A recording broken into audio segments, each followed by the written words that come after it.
Hello, welcome to another gut reaction. These are quite short reviews, my gut reactions of seeing a film, theatre, concert, television show, whatever that may be. And today we're going to be talking about the sequel to the Beverly Hills Cop franchise. This is technically the fourth film in the franchise, Beverly Hills Cop Axel F.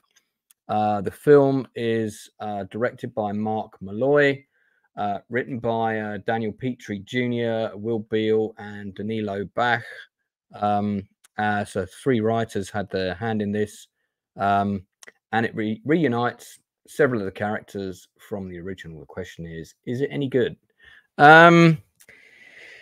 It's not bad. It's okay. Let's talk about the positives. Positives are Eddie Murphy is appropriately restrained. The script on the whole is pretty good. There's nothing particularly remarkable about the plot. It involves some dirty cops, some dirty FBI agents, which brings Axel back to California, where he also has a daughter who's working as a lawyer. This brings him back into touch with some of his old characters, including Rosewood and Taggart, who is now the chief. And here they are, played by Judge Reinhold and John Ashton, respectively. Great to see the three of them back together. They don't get a huge amount of screen time together, but they get some. Got some behind the scenes stuff here. There's a couple of scenes with helicopters, as you can imagine. Lots of people putting up stills of the film units and so on. There's our two actors. And yes, they've definitely got on a bit. It's on Netflix, so you can get it on Netflix. You can watch it. It was released today. I think, is that all the stills we're gonna get? Oh no, there's a couple more. Okay, cool. You have a couple of other characters that turn up that have been in the show before, including Serge, played by the wonderful Bronson Pinchot. Joseph Gordon-Levitt is playing a younger detective who may or may not have a romantic liaison with Axel's daughter. There's about 3 action set pieces in it, some of which, to be honest, feel a little bit over the top. The thing I liked about the original Beverly Hills Cop was it felt very grounded. The action in it was good, but it was within the realms of reality. This becomes a bit farcical. There's, you know, the bigger that you make your truck and the more damage it's doing and the more cop cars it's destroying, we get into sort of Blues Brothers territory a little bit in a couple of scenes. And actually, the thing I always liked about Beverly Hills Cop 1, and to a degree the second one, which is perhaps underrated in some respects. I wasn't keen on the third one at all, but it is that they still felt quite real. Yes, comedy vehicles for Eddie Murphy, sure, but the comedy pieces in the film don't feel too forced. In the first film, it's all very organic, very natural. Is this funny? Yes, it is, particularly the scene between Eddie Murphy and the car valet guy. Really enjoyed that scene. Kevin Bacon appears in it, and you can probably guess from that still that he is not playing a good guy. Spoiler alert, but you probably haven't been able to avoid that piece of information. Yeah, part 2 is okay. Part 3 is blah. So, Blue, have you seen this yet, man? Have you seen it? The heat is on, indeed.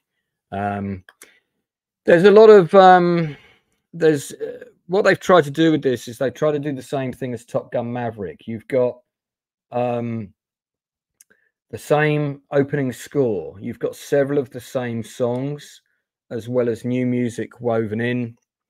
Several of the same shots, similar style. Lots of shots of women with puppies and that kind of thing, in purses and so on. Louis Guzman plays a cameo. I'm pretty sure in this scene he's got a fat suit on under that thing, because I'm pretty sure he's pretty lean. I don't think he's got that big since I saw him last. He plays a kind of Mexico gangster. But I mean, and then we've got Paul Reiser back in as well, in the sort of Chicago, sorry, not Chicago, Detroit storyline. It's perfectly fine. Do we need to see more of these films? If they do one right away, we could have another one, I guess. But we don't need to see them. Taylor Page is great as the daughter. In fact, she's a pretty good actress all round in the piece. Joseph Gordon-Levitt is playing it all dead straight, and that works. Yeah,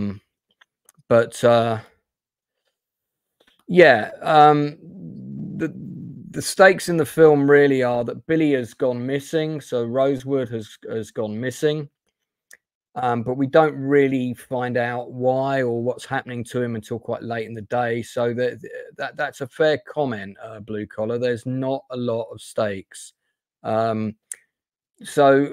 the film is kind of, it's, I don't think it was terrible because I did enjoy it.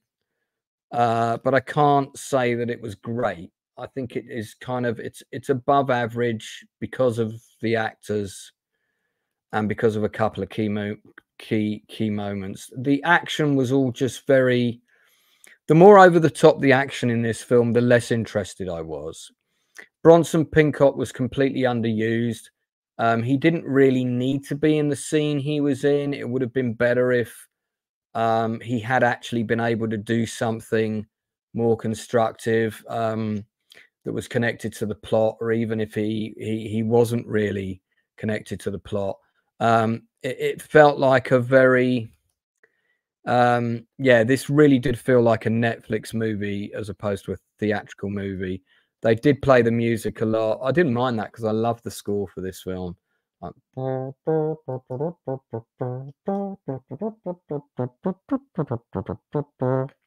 So at least 5 times. Yeah, I mean, I was thinking that when I was watching this, would I have liked to have seen this on the big screen? And if my answer to that would have been actually not really. I just think, if the action had been a bit more grounded, if the action was more Lethal Weapon 1 levels, I think the film would have been better. We've got 2 very over-the-top action sequences, one involving a helicopter, which is kind of all played for comedy, which is just a bit annoying. Just didn't really think it added anything to the film at all. And then we have another one near the beginning of the scene, which is sort of involves, is it a snowplow? I think it's a snowplow. And that also didn't really add anything major. So, you know, it's just, it's one of those things. Yeah, I mean, I haven't seen the Bad Boys movie, so I don't know whether this is better or worse. I don't know what Blue thinks about that.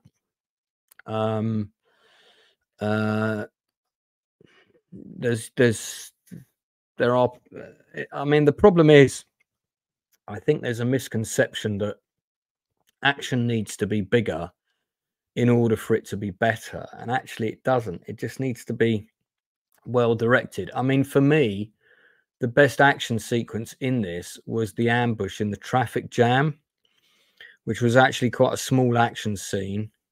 That sequence could have also been a lot better, by the way. So it was fine. Yeah, it's up to date in terms of technology. There was a lot of stuff. I mean, for example, there wasn't a lot of use of phones or texts in this movie. Almost no one speaks to each other on a mobile phone, you know, which is fine because obviously you want scenes with actors talking to each other. But yeah, I mean, and maybe that's deliberate because they want sort of Axel to be stuck in the 80s in a way. That's part of the gimmick of the story. What would I give this out of 10? Is okay. So the good points are Like the music, blinding soundtrack. The acting is fine. And there is a lot of nostalgia and member berries in it. So, you know, but the negative points are the action is either too over the top or fairly mundane. There are no stakes. We just don't feel, there isn't a lot of tension in this film.